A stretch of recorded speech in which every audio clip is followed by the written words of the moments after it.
Right guys, you never guess what? Back in the kitchen again. There's a shock. Right, tonight we're cooking pork.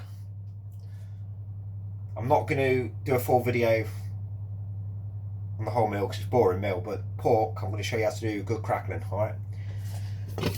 First of all, knife.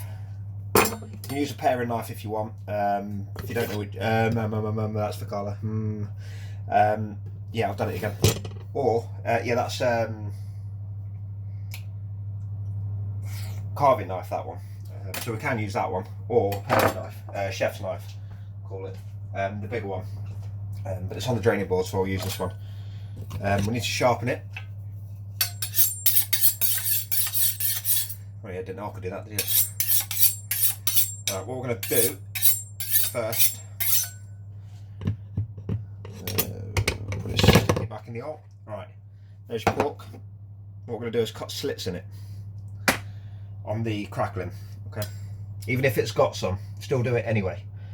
Yeah, there's some slits there, but we can put more in it. Okay, so just score it along diagonal every few inches or so, just all the way down. Make sure your knife's sharp as well.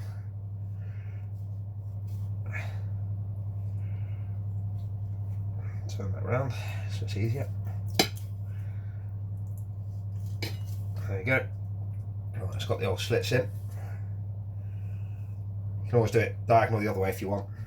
It's up to you. Right, I've got my slits in. Right, now we need salt. I've only got table salt, unfortunately. I would have used sea salt, but that's all I've got. And we want oil as well. Okay. So we're going to cover it with oil first. Just the crackling. Oh. So all over the top. Rub it all in. So while I'm doing it, I forgot to mention, when you do crackling, turn the oven up to maximum. I don't care if it goes to 1,000 degrees. You turn it up to maximum, just for 10 minutes, alright? You're only going to cook it for 10 minutes, then you can turn it down when it starts to cook. So yeah, rub the olive oil all over, or virgin oil, whichever you've got. Right, I'm going to wash my hands on that one.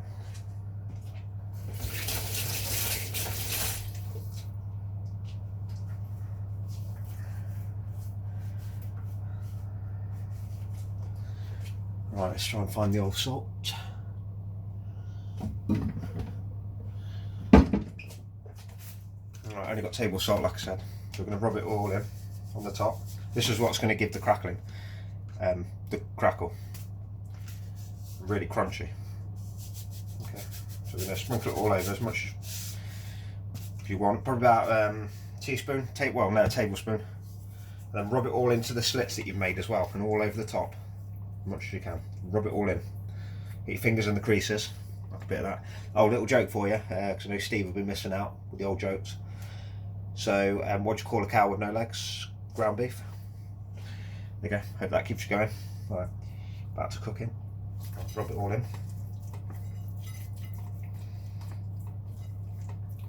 Did have a boomerang. Kept trying to give it away, but kept coming back.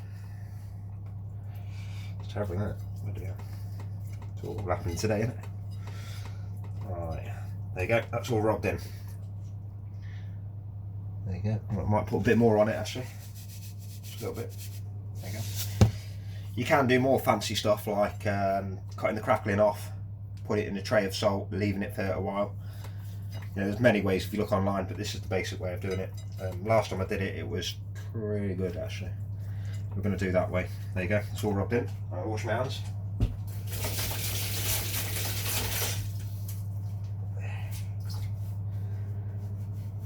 This joint should only take about, well, it should take about probably half 40 minutes. It's not really a big one. I'll get a couple of mils out of it, but yeah, 40 minutes it should do. So we're going to put it on maximum temperature of the oven, get it preheated, and stick it in on a tray, a deep tray really, because all the fat's going to come out of it. You don't want it on a shallow baking tray because it will just pour over the sides, obviously. If you've got a tray with a rack, I've got one in there somewhere, but I think it's right at the back, so I'm not going to get it out. It's a nightmare. But you could put it on the rack. That way, all the juices go to in the tray, and then it's like cooking on a barbecue, really. So you get a better cook out of it. But that's it. There you go. It's all done. All salted on the top with oil. Let's get a pan out. Not a pan, a tray, obviously. I just washed one earlier.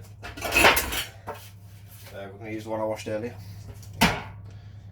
Right. Get it in there. Right. Stick it, the crackling side up.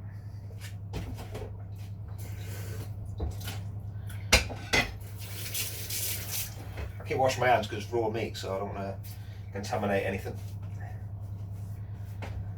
Right, I'm going to shove it in top shelf because you want to get the most heat into that crackling as possible. If that's what's going to give it the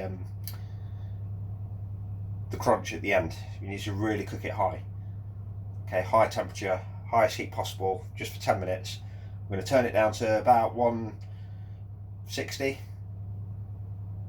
I've said before, the lower better when you're slow cooking, because you've cooked it so high to begin with. You don't want to carry on high, otherwise it'll just overcook the rest of it. It's only the crackling you want to be overcooked, okay? So shove it in, steam it away, because I've got it on the high temperature setting. And my eyes have gone funny now. There you go. Alright, maximum. I'm going to come back to in 10 minutes. Turn the oven down to 160. Look at up on the temperature online. You can do a meat calculator online, there's loads. Put in the weight of the turkey, it's not Christmas yet, pork. So weigh it, put the weight in on the calculator. Then it will tell you the temperature of the meat, what it should be, and the time to cook it for. It's usually per so many grams, and then whatever extra, but just look online.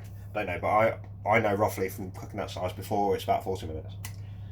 So that's part one. We'll come back and we will see. That's the smoke alarm going off. It's my fault.